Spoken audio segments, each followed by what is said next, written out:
আমাদের নেতৃবৃন্দ যে বক্তব্য দিচ্ছেন এটা সুনির্দিষ্ট করে কোনো দলের নাম বলেনি, তবে বাংলাদেশের গুরুত্বপূর্ণ অনেক দল আছে, এর ভিতরে বিএনপি বা বিএনপির সমমনা কিছু দল রয়েছে যাদেরকে সরকারের পক্ষ থেকে স্পেশালি কিছু উপদেষ্টা আজকের বক্তব্যে স্পষ্ট হয়েছেন। 4 থেকে 5 জন যারা সরকারের উপদেষ্টা রয়েছেন তারা বিভিন্নভাবেই এই বিএনপি বা সমমনা দলদেরকে বিশেষ সাপোর্ট দিয়ে যাচ্ছে আর কি, আমার কাছে এরকমই মনে হয়।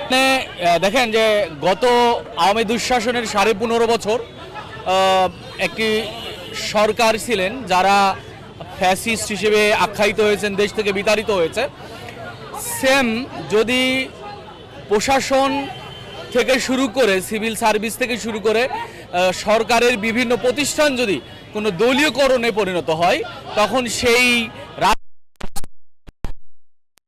কোনো ফ্যাসিজমের জন্ম দিতে পারে।